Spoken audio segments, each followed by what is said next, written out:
느헤미야 29장 10절에서 14절 말씀입니다. 제가 봉독해 올리겠습니다. 여호와께서 이와 같이 말씀하시니라.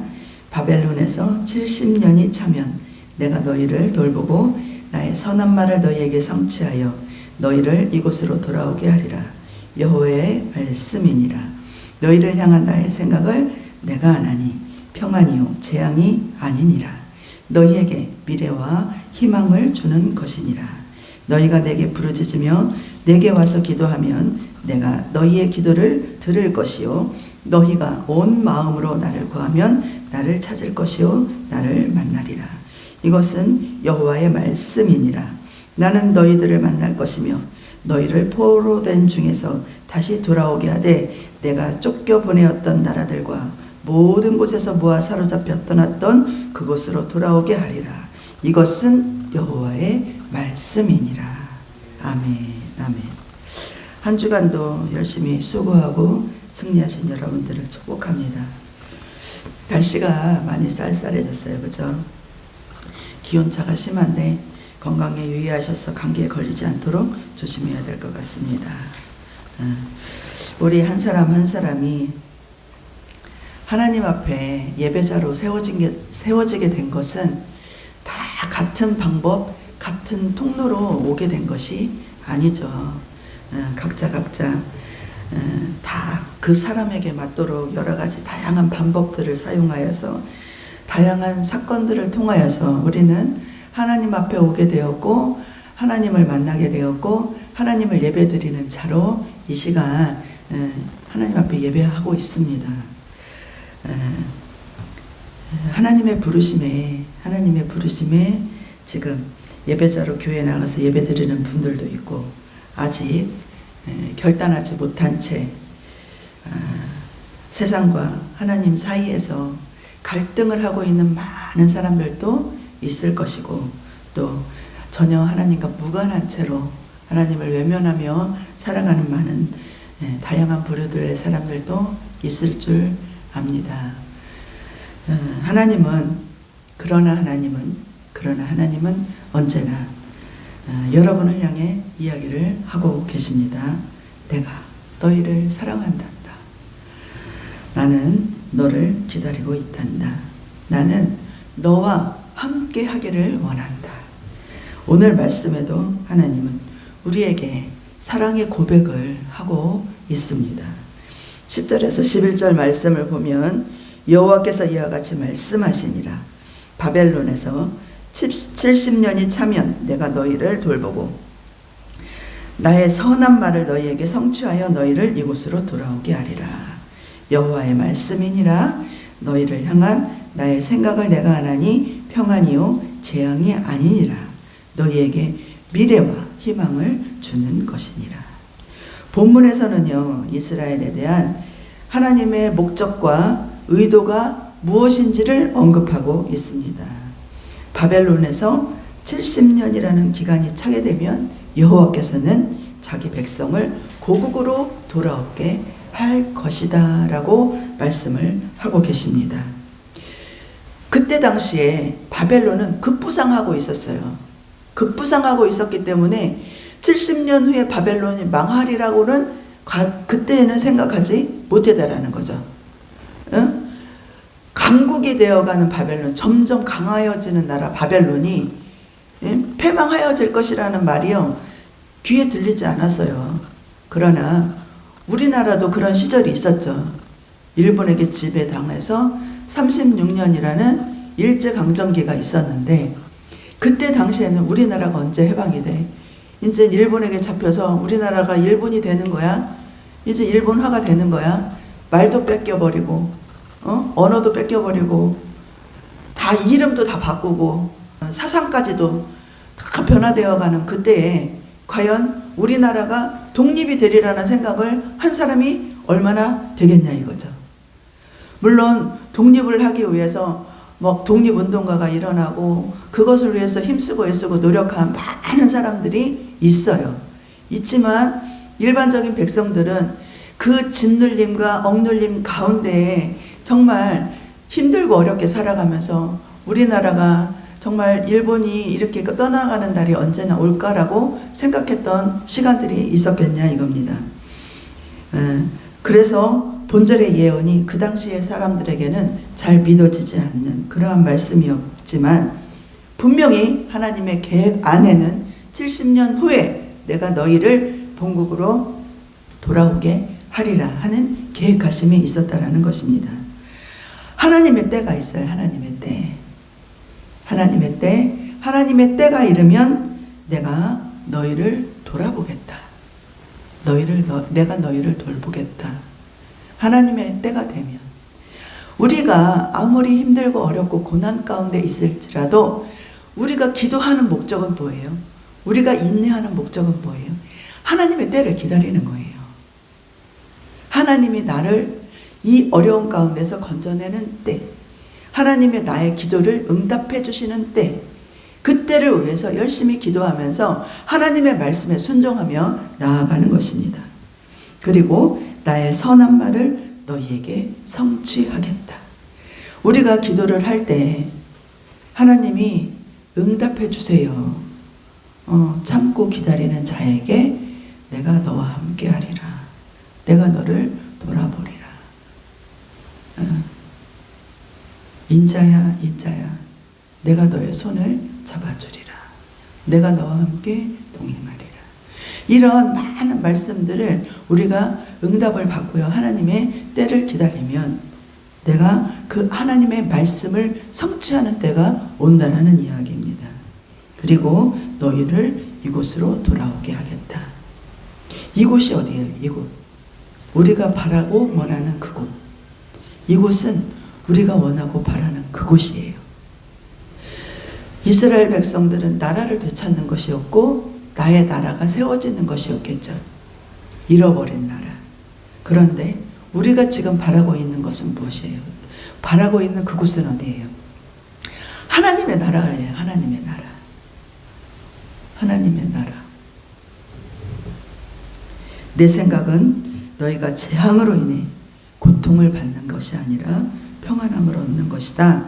너희에게 미래와 희망을 주는 것이다. 너희가 원하는 미래는 무엇이고 너희가 원하는 희망은 무엇이고 우리가 주님 앞에 나와서 간절히 기도하는 기도의 제목들과 소망들이 있어요. 그렇죠? 기도의 제목과 소망들이 있어요. 하나님 우리의 자녀들이 주 안에서 선한 하나님의 백성들이 되기를 원합니다. 하나님을 알기를 원합니다. 그리고 많은 사람들이 우리나라의 부모들의 소원이요. 우리 자녀들에게 가난을 물려주지 않는 거였어요. 너무 배고픈 시절을 살았기 때문에 우리 자녀들에게 가난을 물려주지 않는 게 부모의 소원이었어요. 또 우리 자녀들이 잘 건강하게 잘 자라는 것. 그것이 우리 부모들의 소원이었어요. 저의 소원은요. 우리 행복한 교회가 정말 하나님의 뜻과 진리 가운데 온전히 바로 세워져서 정말 빈자리가 채워지고 성령의 역사하심이 불같이 일어나서 기도가 회복되고 말씀이 살아나고 기도가 살아나고 행복한 교회를 통하여서 주님의 이름이 선포되는 것. 그것이 저의 바람이에요. 저의 소원이에요. 저의 소원이에요. 12절에 보면 너희는 내게 부르짖으라. 와서 내게 기도하면 내가 너희를 들을 것이요. 너희는 내게 부르짖으라 하였습니다. 자기 백성을 위한 하나님의 생각은 이미 정해져 있어요. 하나님이 우리를 향한 계획도 이미 정해져 있어요. 너는 내 것이라 지명하여 불렀나니 너는 내 것이라. 우리는 하나님의 백성으로 이미 정해져 있었고 지금 하나님의 백성으로 살아내고 있는 것이에요. 이 사명을 이루는 자 못 이루는 내 선택이에요. 내 선택. 내가 하나님의 말씀에 순종하여서 얼마만큼의 열매를 거두고 얼마만큼의 결실을 거두고 얼마만큼 하나님을 기쁘시게 하는 자로 살아내느냐, 그것은 내 선택이에요. 그러나 나를 지명하여 부르신 하나님, 그 하나님의 선택 아래 우리는 하나님 앞으로 나아오게 된 것입니다. 믿습니까? 아멘. 궁극적으로 하나님의 생각은요, 우리가 고통 가운데 머물러 있거나 재앙을 위한 것이 아니었어요. 내가 너희를 벌 주겠다. 너희를 망하게 하겠다. 너희를 아프게 하겠다. 이게 하나님의 생각이 아니라는 거예요. 우리의 행복과 번영을 위해서 계획하셨고, 미래에 이 백성이 여호와의 관계를 새롭게 정립을 한다면 이전에 누리던 특권을 회복하게 해줄 것이다. 이것이 하나님의 생각이었고 하나님의 계획이었다라는 이야기입니다. 아마 에레미야가 이 편지를 기록하는 당시에 에레미야의 마음은 어땠을까 생각을 해보면요, 깊은 낙심 가운데 빠져 있을 거예요.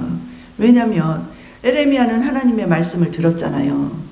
하나님의 약속을 받았잖아요. 이 말씀을 전하였을 많은 사람들한테 전하였는데 이 말씀을 듣는 이가 없는 거예요. 이 말씀을 듣고 돌아오는 이가 없는 거예요. 법은 멀고 주먹은 가깝듯이 현실은 부정적이고 하나님은 에레미야를 지켜주지 않았다라는 거죠. 오히려 핍박과 멸시와 천대를 받았고 감옥에 갇히기도 하고 매를 맞기도 하고 온갖 어려움과 외로운 싸움을 해야 되는 에레미야의 시선은 하나님을 아는 지혜가 오히려 도구로 작용할 만큼 힘들고 어려운 것이었을 것입니다. 그러나 눈에 보이는 것은 작은 가시일 뿐이에요. 눈에 보이는 것은 로마서 8장 18절에 보면 생각하건대 현재의 고난은 장차 우리에게 나타낼 영광과 비교할 수 없도다. 아멘. 기도하다가 말씀을 보다가 하나님이 주시는 마음들이 있어요. 그렇게 여러 가지 방법으로 하나님의 응답을 주실 때 우리는 기대가 넘치고 소망도 넘쳐요.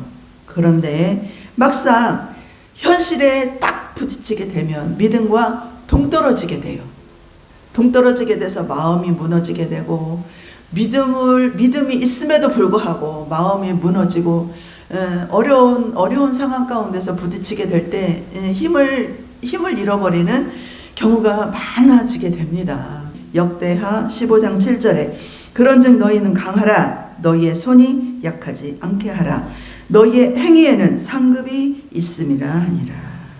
또한 예수 그리스도를 믿지 않고 하나님을 배척하면서 세상에 열심으로만 살다가 영원하지 않은 생명들의 종말이 어디로 가는지 알고 있기에 회개하고 예수님을 믿으세요. 천국이 있습니다라고 이렇게 증거하고 있는 것입니다. 한 사람을 전도해서 내 편을 만드는 것을 목적으로 하는 것이 아니라 정말 구원을 받아야 하나님의 진노가 떠나가게 되고 멸망의 그늘에서 벗어날 수 있기 때문입니다. 영생의 길로 갈 수 있도록 여기가 살 길이고 여기가 생명의 길이라고 여러분들에게 이야기를 해주는 것입니다. 듣지 않으면 또 듣고도 외면해 버리면 살 길을 얻을 수가 없습니다. 아모스 5장 4절에 여호와께서 이스라엘 족속에게 이와 같이 말씀하시기를 너희는 나를 찾으라 그리하면 살리라 라고 말씀하셨습니다. 진심으로 여호와를 찾고 또 그에게 기도하며 그에게 나아갈 때는 여호와께서 응답해 주실 것입니다. 반면에 여호와는 패역한 길에서 돌이키지 않는 자들에게 대해서는 여호와께서 응답해 주시지 않습니다. 여호와의 축복과 하나님의 백성으로서의 특권에는 순종과 충성과 그리고 하나님과의 교통이 최우선적으로 이루어져야 합니다. 각 교회에 보면 주일학교가 교회에서 점점 줄어든대요. 주일학교가 없는 교회들이 많아진다고 합니다. 다음 세대들을 위해서 목회하는 목사님들이 참 많은데 아이들이 교회에 나와서 예배를 드리고 프로그램에 참여하는 것들에 대해서 즐겨하지 않아요. 왜냐하면 아이들의 손에 들려있는 핸드폰이 또 아이들의 방에 있는 컴퓨터가 아이들의 마음과 생각을 온전히 사로잡아 버렸어요. 그래서 교회에 가서 말씀을 듣고 교회에 가서 행사 프로그램을 참여하는 것들이 아이들한테는 즐거운 시간이 되지 않는 거예요. 교회는 재미가 없고 지루하고 부모의 손에 억지로 끌려 나오는 곳이 되어버렸어요. 어느 단체에서 해외 선교를 나간 그 영상을 보게 되었는데 이렇게 보니까요, 나이대가 평균이 60이에요. 젊은 사람들이 없는 거예요. 다 연로하신 분들이 가가지고 선교를 한다고 봉사를 하고 계시는 모습을 보았습니다. 교회에서 봉사를 하는 것도 마찬가지예요. 교회에서 봉사를 하는 자들도요, 식당 봉사를 하거나 어떤 안내 봉사를 하거나 어떤 봉사를 하는 분들도 보면 젊은 사람들이 많지 않아요. 나이 많으신 분들이 정말 하나님의 은혜로 그 자리를 감당하고 있는 모습을 보게 됩니다. 다 그런 것은 아니겠지만 시대의 흐름이 정말 잘못된 방향으로 가고 있는 것은 아닐까, 그런 안타까움이 듭니다. 이 나라가 특히 이 시대가 책임져야 할 젊은 세대의 영적인 눈이 뜨여져야 합니다. 정말 살아계신 하나님 앞에 깨어나야 할 중요한 시점이 아닌가 생각을 합니다. 하나님의 시계를 보지 못하면요, 많은 것들이 무너지게 돼요. 우리는 하나님의 시계를 잘 볼 줄 알아야 돼요. 하나님의 시계를 보려면 영적인 눈이 뜨여져야 됩니다. 하나님의 시계를 보지 못하면 많은 영혼들을 혼미케 하고 죽음으로 몰고 가는 사탄의 계략에 하나님의 소중한 생명들을 빼앗기는 무참한 일들을 우리가 당하고 마는 것입니다. 하나님을 전심으로 찾아야 합니다. 그래서 하나님을 만나야 돼요. 하나님을 만나서 우리는 하나님을 만나야 우리는 살 수 있고 회복될 수 있고 세워질 수가 있는 것입니다. 14절에 나 여호와가 말하노라, 내가 너희에게 만나지겠고 너희를 포로된 중에서 다시 돌아오게 하되 내가 쫓아보내었던 열방과 모든 곳에서 모아 사로잡혀 떠나게 하던 본 곳으로 돌아오게 하리라. 여호와의 말이니라 하셨느니라. 내가 너희에게 만나지겠고, 만나진다는 것은요, 하나님이 내 앞에 와 계신 거예요. 지금 하나님이 우리 앞에 계세요. 우리의 예배 자리에 함께 계세요. 지금 이곳에 임하고 계세요. 하나님이 우리가 하나님을 찾아다닌다는 것이 아니라 하나님이 우리에게 와 계신다라는 이야기입니다. 계획을 세우는 것도 중요하지만 이 일을 이루는 것은요, 하나님이에요. 하나님이 와 계셔야 이 모든 일들을 이룰 수 있는 거예요. 아무리 좋은 계획이라 할지라도 이 톱니바퀴가 정확하게 맞아서 돌아가야 하는데 내가 그것을 억지로 돌린다고 하면 이것은 부서질 수밖에 없어요. 이것은 무너질 수밖에 없어요. 나는 힘들어서 돌리고 있는데 이게 원활하게 돌아가지가 않아요. 그런데 하나님이 잘 맞추어진 톱니바퀴가 된다면 내가 힘들어서 돌리지 않아도, 내가 힘쓰고 애쓰고 수고하지 않아도 원활하게 돌아간다면 그 공급함이, 그 이루어짐이 정말 윤택해질 수 있다라는 이야기예요. 순리대로 생각지 못한 선한 일들이 이루어질 때 우리는 하나님을 만나는 경험들을 하게 됩니다. 좋은 것을 내 것으로 취하는 방법은 그곳에 생각과 마음과 시간을 투자를 하는 거예요. 그쵸? 좋은 예로 취미가 있죠. 각자 좋아하는 취미 생활이 있잖아요. 취미는 뭐예요? 내가 좋아하는 거예요. 내가 그것을 함으로 인해서 즐겁고 행복해요. 그래서 그 일을 할 때 나는 즐겁고 행복하기 때문에 이것을 어떻게 하면 잘할 수 있을까? 이것을 어떻게 하면 좀 더 즐겁게 할 수 있을까? 시간을 들이고 마음을 들이고 생각을 들이고 또 돈을 투자를 하기도 합니다. 그렇듯이 우리가 하나님을 예배하는 시간, 하나님을 예배하는 시간, 여러분을 살리고 회복시키고 세워가져가는 이 시간이 기쁨이 되고 행복이 되고 즐거움이 되어야 된다는 거죠. 억지로 끌려 나오는 것도 아니고 주일이니까 뭐 가서 예배 드려줘야지 이렇게 하는 것이 아니라 정말 우리가 은혜로 준비하고 마음으로 준비하고 생각으로 준비하고 정말 정성을 다해서 준비해서 하나님 앞에 나와서 봄의 옥합을 깨뜨려서 주님 앞에 감사로 드리는 그 예배가 우리한테는 하나님이 보시기에 얼마나 귀하고 소중한 내 자녀라 할 수 있을까요? 힘들고 어려운 시간, 하나님을 만나는 시간이 여러분을 살리고 회복시키는 소중한 치료의 시간입니다. 이 시간을 통해서 지친 마음을 치료받고 우리는 다시 일어설 수 있는 에너지를 공급받아야 합니다. 말씀뿐만이 아니라 간절히 하나님을 구하면 나를 찾아와 만나주시는 하나님을 통하여 우리는 다시 살아날 수 있게 되는 것입니다. 힘들고 어려운 일을 만나 고통 가운데 계십니까? 어려움 가운데 방황하고 있지는 않습니까? 창세기 28장 15절에 내가 너와 함께 있어 내가 어디로 가든지 너를 지키며 너를 이끌어 이 땅으로 돌아오게 할지라 내가 내게 허락한 것을 다 이루기까지 너를 떠나지 아니하리라. 아멘. 아멘. 며칠 전에 어제 장례식장에 다녀왔는데 소중한 친구가 하나님 품에 갔습니다. 주님의 통로가 되었던 그 친구가 지금은 하나님 품에서 더 행복하리라 믿습니다. 우리도 언제 어느 때일지 모릅니다. 그것은 아무도 모릅니다. 그러나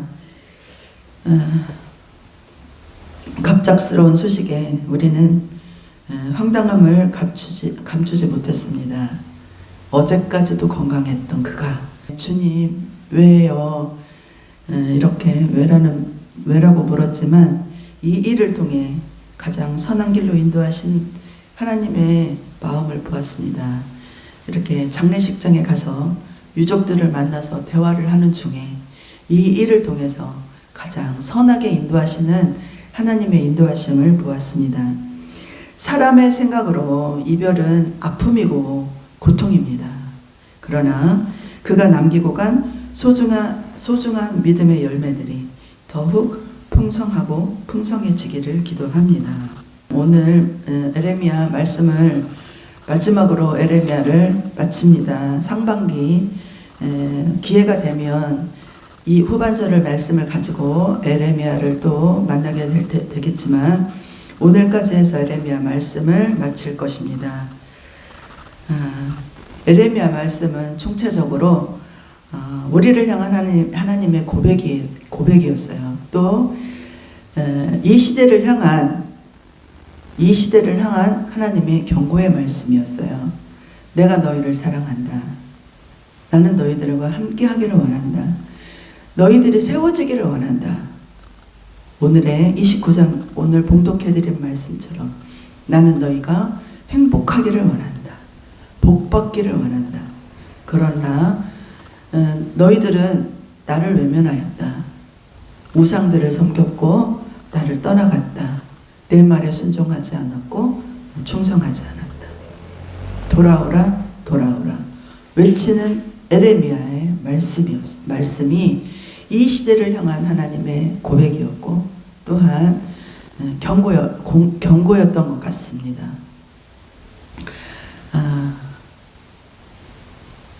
이 말씀을 통하여서 우리의 영이 우리의 마음이 회복되고 우리의 믿음이 바다에 파도가 없다면 썩어간다잖아요. 바다도 물갈이를 이렇게 정화의 시간이라고 합니다.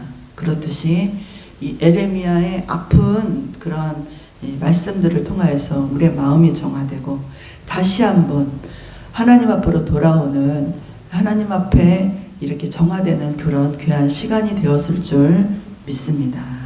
세상과 싸워가면서 바빴어요. 세상을 이기기에 바빴기 때문에 내 마음이 주위의 사람들한테 갈 여유가 없었어요. 나누어줄 공간도 없었고 또 공유할 수 있는 그러한 공간이 없었어요. 늘 하루를 살기에 분주했고 늘 근심과 걱정에 쌓여서 그런 것들을 누리고 살지 못했다라는 이야기죠. 옆에 있으면서도 늘 생각은 다른 근심과 다른 걱정 속에서 우리의 마음이 사로잡혀 있기 때문에 그러한 평안이 없었다라는 이야기죠. 근데 그것이 돈이 채워진다고 그것이 있을까요? 우리는 그 돈을 사용하기에 또 바쁠 거예요. 만약에 돈이 있으면 그 돈을 사용하기에 또 바쁠 거예요. 또 그 환경에 맞게 또 그 시간을 살아내기에 또 바쁠 거예요. 그러면 우리는 내가 당신이 있어서 행복합니다를 느낄 수가 언제 느낄 수 있을까요? 없어요, 영원히. 사랑은요, 그렇게 마주치는 거예요. 하나님과 나와의 관계도 마찬가지고. 그저 바라만 보는 것이 아니라, 그저 막연히 기대만 하는 것이 아니라, 서로 바라보며 꿈을 꾸며 함께 하는 것. 말씀이 내 안에 살아서 숨을 쉬고 역동력 있게 행하려면 에레미야도 마찬가지예요. 하나님의 분명히 응답을 받았음에도 불구하고 그는 채찍을 맞아야 했고 감옥에 갇혀야 했고 어려움을 당했잖아요. 우리가 하나님을 믿음으로 인해서 어려운 상황 가운데 부딪힐 수 있다는 거죠. 그러나 그것은 상황일 뿐이라는 거예요. 내 마음은 주님을 향한 사랑에, 주님을 향한 사랑의 감격에 늘 감사하고 늘 평안하고 늘 기쁨 가운데 행복할 수 있다라는 그 고백이 있을 수 있다라는 거죠. 있어야 된다라는 거죠. 그 고백이 있어야 된다라는 거죠. 할렐루야. 힘들고 어려워요, 상황은. 그러나 영적인 전쟁을 하면서 싸워서 이겨야 되지만 안에 하나님을 사랑함으로써 인한 평안과 은혜가 있기를 축복합니다. 네. 주님이 내 마음을 만져주시는 거에 대한 평안이 있기를 축복합니다. 그래서 우리 모두가 한 주간도 주님의 은혜 아래 승리하시고 주님을 내 앞에 찾아와 계신 그 주님을 경험하는 시간이 되었으면 정말 좋겠습니다. 하나님 감사합니다. 하루하루가 얼마나 큰 하나님의 은혜이고 보호하심인지요. 기도할 수 있고 예배할 수 있고 찬양할 수 있음이 얼마나 소중한 축복인지요.